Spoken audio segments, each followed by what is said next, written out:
안녕하십니까. 재정하기의 연구소 서호성입니다. 반갑습니다. 지난번에 배웠던 도덕적 해이 잘 기억하고 계시죠?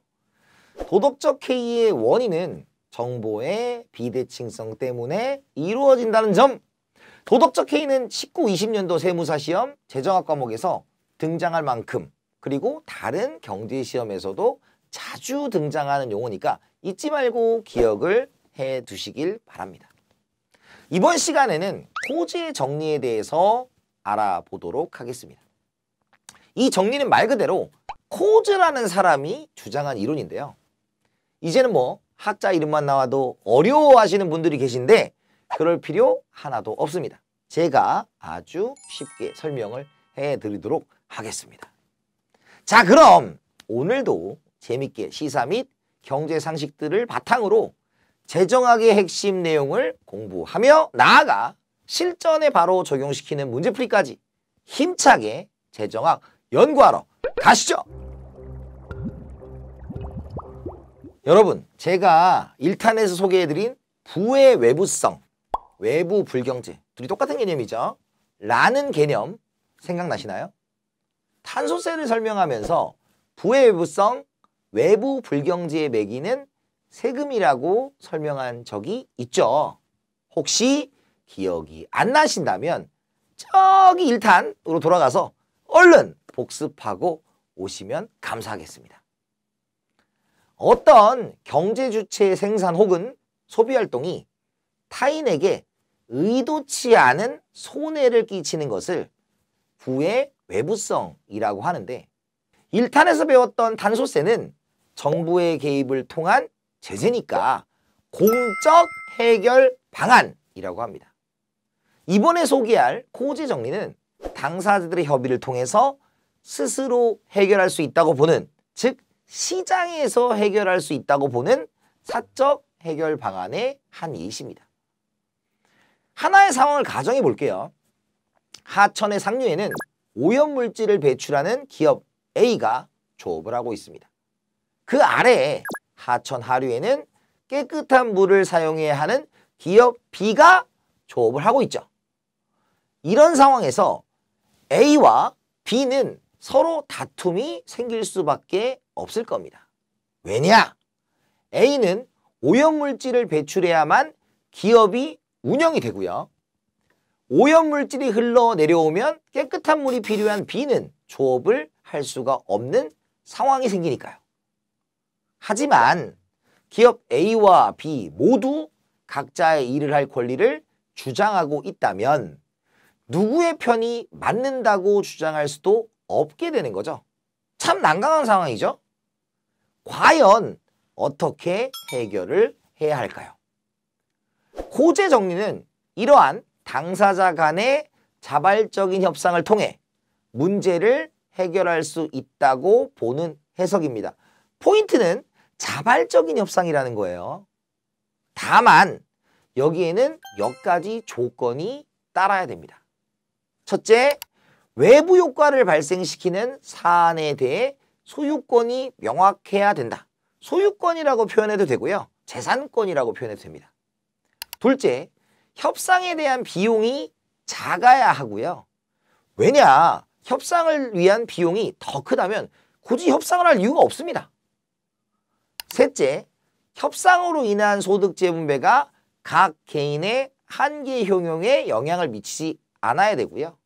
넷째, 그 소유권이 어느 경제 주체에 귀속되는가와 상관없어야 되고, 다섯 번째, 당사자 간의 협상을 통해 최적 수준이 결정됩니다. 이 최적 수준은 시장 수준에서의 최적 수준, 즉 효율적인 수량이 되는 거예요. 만약 강의 소유권이 A 기업에 있다고 생각해 봅시다. A의 종합비용을 100만 원이라고 치고 B가 깨끗한 하천에서 벌 수 있는 돈을 200만 원이라고 가정할 경우 B가 A에게 150만 원을 지급하는 대신 오염물질을 버리지 말라는 협상을 한다면 A는 종합비용 이상의 비용을, B는 깨끗한 하천에서 매출을 얻을 수 있어 모두 다투기 전보다 높은 경제적 만족도를 얻게 될 것입니다. 반면 강의 소유권이 B기업에 있다고 생각해보죠. A기업은 하천의 오염물질에 배출하기 위해서 100만 원 이상의 금액을 지급해야 되기 때문에 그보다 싼 100만 원으로 자체 정화를 하게 되는 거죠. 그럼 A는 B에게 지급해야 할 돈보다 저렴하게 정화를 했기에 효율을 B기업은 깨끗한 물에서 벌 수 있는 200만 원의 매출을 얻을 수 있으니 양쪽 모두 효율적으로 문제를 해결한 게 됩니다. 이처럼 코우주의 정리는 여러 가지 앞에서 얘기한 조건을 충족한다면 당사자들의 협의를 통해 문제를 해결하는 것, 즉 정부의 개입이 아니라 시장을 통해서 해결하는 것이 효율적이라는 것이 핵심입니다. 방금 살펴본 코우주의 정리의 사례가 그대로 기출문제에 나왔다면 믿으시겠습니까? 기출문제에서도 주로 상황이 주어지고 이에 대한 행동을 묻는 문제가 일반적으로 등장합니다. 2017년 세무사 1차 기출문제 32번 문제 한번 살펴볼까요? 32번 하천의 상류에는 하천 오염물질을 유출하는 기업 A가 조업하고 있으며 하천의 하류에는 깨끗한 물을 사용해야 하는 기업 B가 조업하고 있다고 가정할 경우 코우주의 정리와 관련하여 옳지 않은 것은 입니다. 1. 하천의 재산권을 기업 A에게 부여하면 기업 B에게 부여하는 경우보다 하천의 오염도가 증가할 것이다. 코우주의 정리의 기본은 재산권을 누구에게 설정하든지 관계없이 설정이 명확하게 되어 있으면 되고요. 돈을 누가 벌든지 말든지가 중요한 게 아니라 사회적인 최적 효율적인 양을 만들어내면 되기 때문에 재산권이 설정이 있어서 누구에게 있든 상관은 없습니다. 그래서 정답 1번 A에게 부여하면 B에게 부여하는 경우보다 이런 얘기는 들어갈 필요가 없어요. 2번 코우주 정리가 성립하면 재산권이 명확하게 규정되어 있어야 하고요. 3번 코우주의 정리가 성립하려면 협상으로부터 얻는 이득이 협상에 드는 비용보다 커야만 한다. 시장에 맡기는 것이기 때문에 비용이 적게 드는 것이 좋습니다. 4번 코우주의 정리에 따르더라도 분배 문제는 해결되지 않는다. 즉 누가 돈을 더 버는지 분배 문제에는 관심이 없어요. 5번 코우주의 정리가 성립하려면 재산권 부여와 관련된 소득 효과가 없어야 된다. 아까 말씀드린 것처럼 한계 효용에 영향을 주지 않아야 합니다.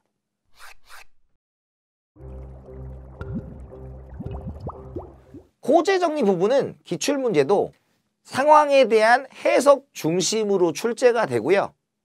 2020년에 계산 문제가 나오긴 했지만 여러분들이 핵심만 정확하게 파악을 하면 어렵지 않게 할 수 있는 부분입니다. 이번엔 OX 퀴즈를 통해 확실하게 개념 정리하는 시간 가져볼게요. 10초가 지나면 다음 문제로 넘어가니 위에 타이머 잘 보시고 문제 들어갑니다.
이번 시간에는 사적 해결 방안의 대표적인 예인 코우주의 정리에 대해 알아봤습니다.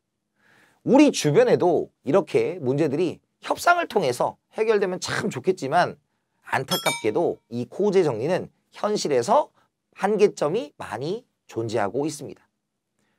협상 비용이 보통 크게 발생하는 것이 일반적이고 누가 얼만큼 정확하게 피해자고 가해자인지 이해 당사자와 피해 규모 등이 측정되기 어렵다는 등의 이유로 현실에서는 실현되기 어렵다는 한계가 있죠.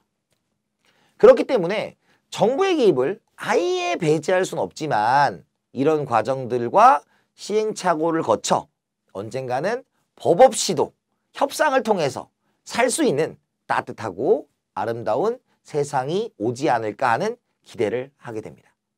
저는 다음 시간에도 재미있는 이슈와 함께 연구하러 올 테니 구독과 좋아요 하시고 기다려 주시면 감사하겠습니다. 지금까지 재정하기 연구소 서호성이었습니다. 감사합니다.